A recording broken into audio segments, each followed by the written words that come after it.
Hi, this is a follow-up, just an addendum sidebar to the previous one.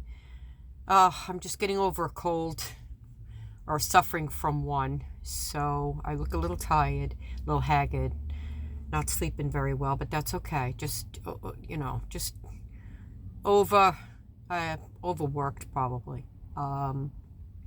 Anyway, what I thought I might do is just follow this up and let you know about something that people may not know is I've had a headache all day.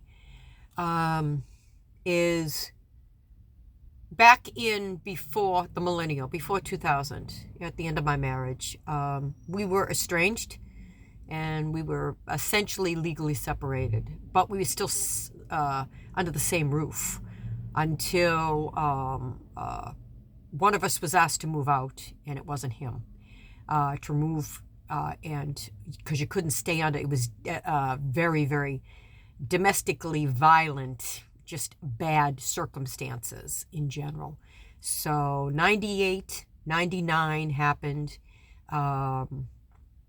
And during that time, before the millennial, and that's why one of us had to leave, and he had been removed for domestic violence and arrested twice. And the third time I let him back in, which was the worst mistake I ever made. I shouldn't have. But this time it was up to me. But the children were okay. They were safe at the time in Cumberland. And essentially I did not want to interrupt their routine, nor what was going on with them. 1998 started, 1999. My ex-husband started in with a class and befriended somebody that was dishonorably discharged. And he was a Marine Force Recon Special Forces, and his best friend or friend was a Navy SEAL. Very highly trained, and was training my ex-husband to essentially learn how to hurt me without leaving any type of marks. I notified that person. He was eventually I notified him, and he was taken aback by it. But he was recruited by my ex-husband before this happened. Before I notified him of what he was training my ex-husband to do or be like, and I essentially. My ex-husband, he recruited this person, and it was found out that to unalive me a number of times. My Nokia phone that I had, essentially that I got back then at the beginning of cell phones. I got it because I wanted to let my children know where I was and have constant contact. If you need to reach me or I need to pick you up at school, yada, yada. It was a great way of, if I'm out and about, if I'm at the gym or I'm at work or whatever like that, you need to call me. And instead of a landline, where you'd pick up an answering machine, I was accessible. So I always made myself accessible to my children. And that was the beginning of cell phones, essentially. I think I was the only one ever around me that even knew about it.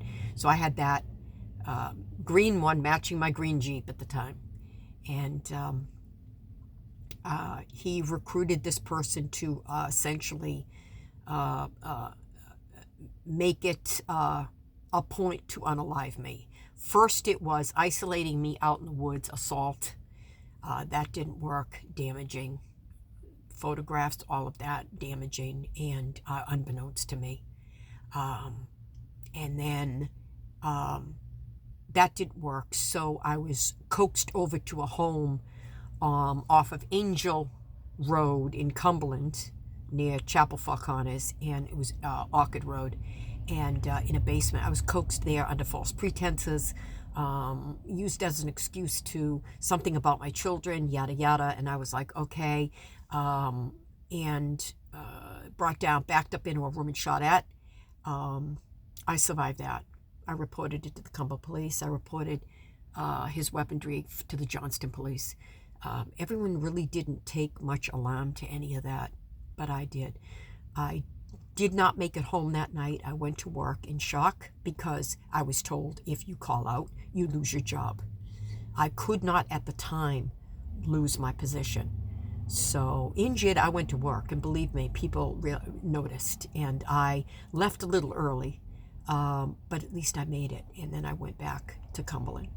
I reported many a time to the Cumberland police. He was arrested, yada, yada, but nothing came to fruition. I took this other person, Patty, to court, got a restraining order. I was always afraid, even with a restraining order, and I have paperwork to back that up, copies of that. I always thought, oh my God, I'm going to wake up, turn the key to my Jeep, and it's going to blow up. I always was afraid. I lived in fear of my safety. And that's when we went to marriage counseling. And then after marriage counseling, he announced that he wanted to divorce that he had filed halfway through the marriage counseling. And I was going to wait to the end and then file. But I had already made up my mind that this was going to be the last ditch effort and that was going to be the end.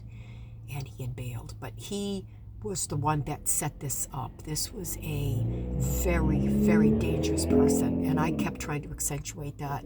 And law enforcement in Rhode Island, in Cumberland, Johnston, all of that, they didn't take that seriously. They really dismissed it. And essentially what was behind the scenes was, before that, tried to coax me out to Montana, tried to coax me to White River Junction, Vermont, to very remote places where he could do the damage and then leave me for dead.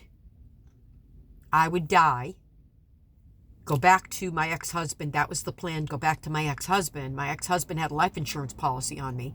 He would say to my children, well, see, I told you, Mom didn't want to live with you. Mom didn't want to call you. Mom never contacted you. She didn't want to live with you. She didn't want you in her life, yada, yada, all of the above, and defamate my credibility, impeach my credibility with my own children, and tell them that. And then all of a sudden, my dead body would come about.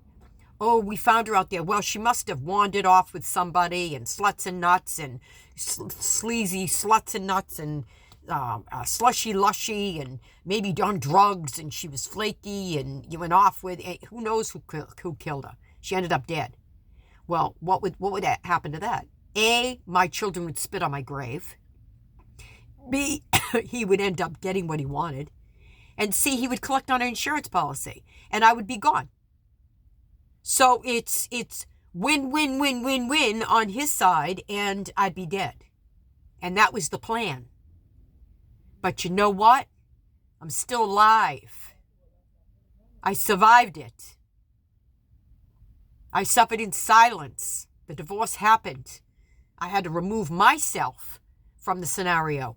Yes, I talked it over with my children at the time and asked them, I'd like you to come to Attleboro with me. I'd like you to live with me full-time, all that. But I understand if you want to stay with your friends and stay in Cumberland. And I didn't want to interrupt and disrupt their routine, their comfort of the only home that they knew, which was Cumberland.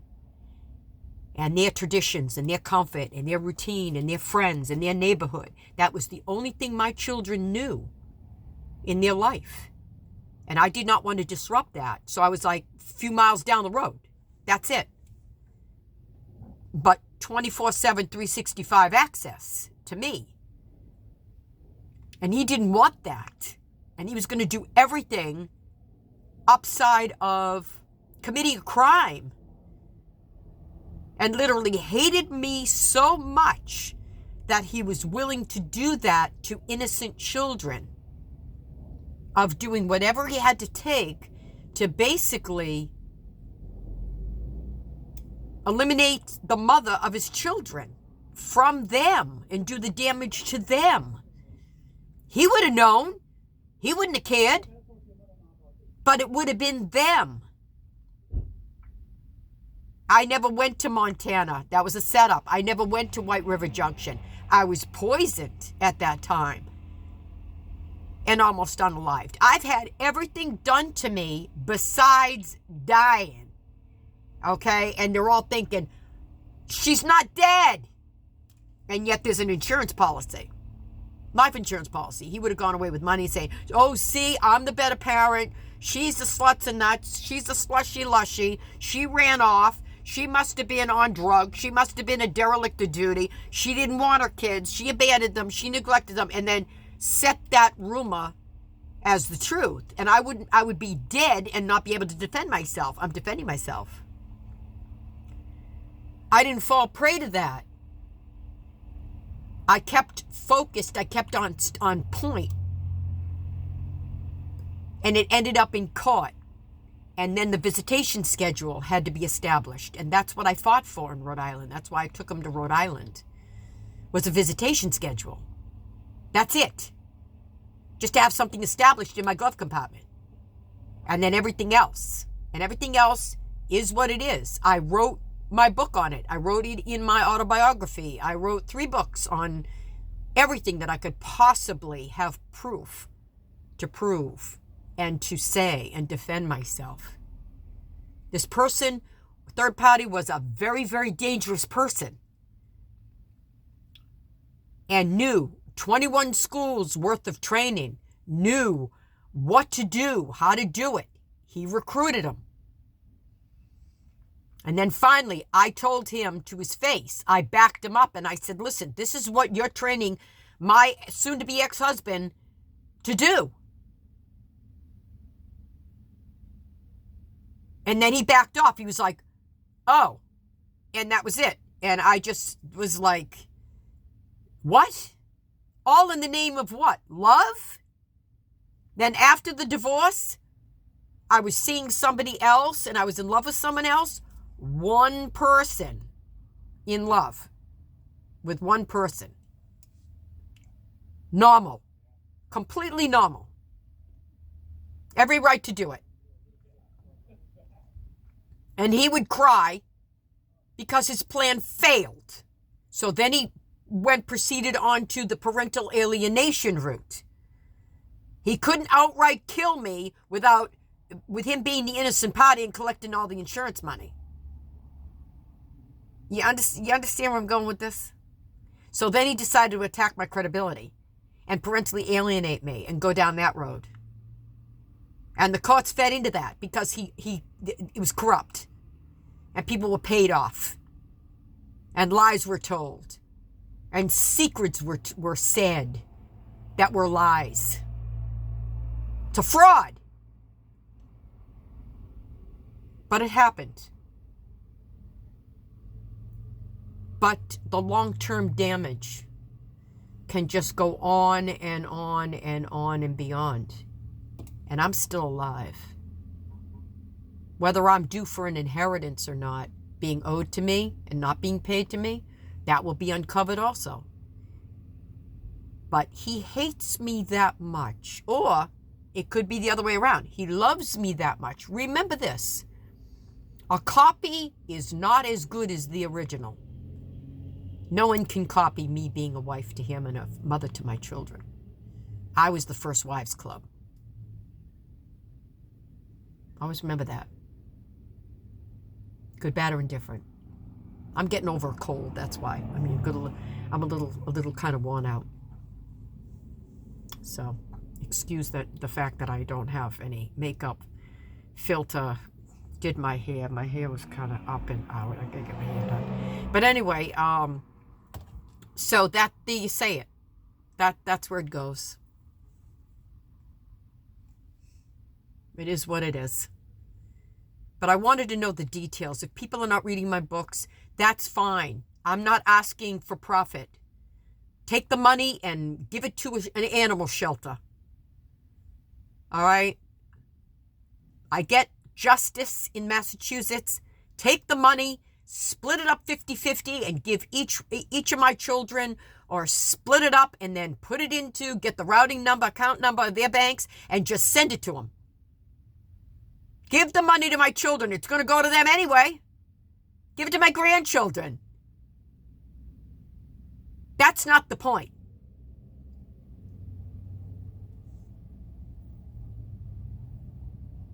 It's hard information. It's a tough pill to swallow. But remember this, that a copy is not as good as the original. I'm the original. Okay?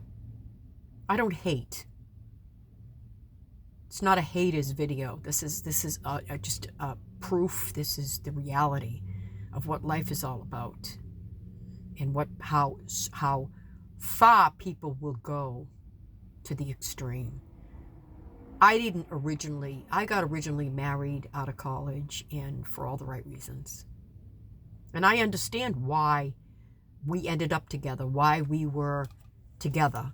What made our marriage and our cohesence was he came from a background of dysfunction, and he had strong perimeters, high achiever, going to be damned if he's going to fail, and made something of himself, was self-made. I'll give him that. Okay? I came from dysfunction and alcoholism and abuse. Strong, controlled future and atmosphere within me as an adult. Attracting the same. We were alike. Coming from dysfunction to a point, but coming together, and we were both high achievers and perfectionists and type A, and wanted the same thing. And we both wanted warm and fuzzy. We both wanted a home and children and a home and a hearth and a career, and all of us. And we achieved that. We did. We didn't anticipate any of the bad stuff happening, but and what went on. But you can't control life. But at the beginning, I understand completely how we ended up being together. It was a familiarity. We recognized each other's wounds, and I think we both wanted the same thing.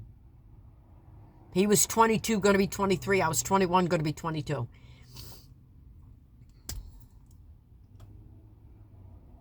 We're 2 years apart.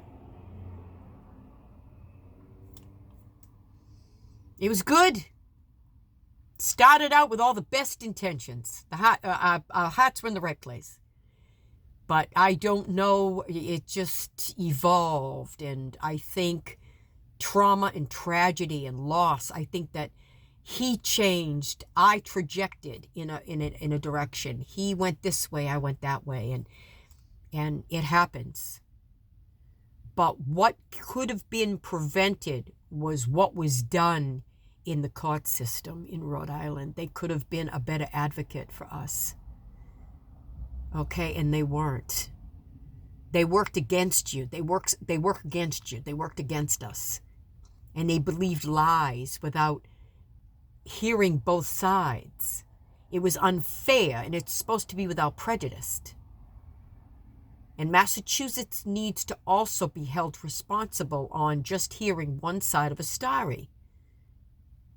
And I need to achieve and receive what is owed to me. He owes me money. The DOR owes me money. I want to take that money, put it aside for children and grandchildren. That's it. Put it in escrow account for them. By all means. But will I have my moment of justice? Yes, I will. Should he have done what he did? No. He went to the extreme. He didn't need to. Do I forgive? Yes. Do I forget? No. You cannot forget what happened. And it was unnecessary. It was painfully unnecessary. And he lied to third parties. He lied to his second ex-wife. What do you want me to say? He didn't have to go down like this. It didn't have to happen. But I'm fighting for my legacy. It's all about me. It's all about my children and my grandchildren. Okay? You lost out on that opportunity. Same with anybody that I was involved with in the past. You lost out on that opportunity. You fumbled the ball. That's what you did. You gambled and you lost. I could have stayed friends with you, but you betrayed. I cannot take that. And I'm not talking about cheating. I'm not talking about sex. I'm talking about matters of the heart, a deeper meaning, a connection. And I just would not want to go back in the past. I don't go in the past that way. I go future. I've been alone and celibate for 15 years and counting. And I don't know, I found the best love and unconditional loyalty and unconditional love in my German Shepherd. He taught me a lot. Nothing like it. But you don't know what the future holds. You know, I remain open to, being in love. But it's on a different level than it was when I was 21. We all built a life already. I'm in my 60s. We all built a life already. Okay, let's move on. It's the holidays. Just love your children, enjoy your families. Keep the peace. Stay in peace. Heal. I did a lot of healing. You take care and be safe. Alrighty.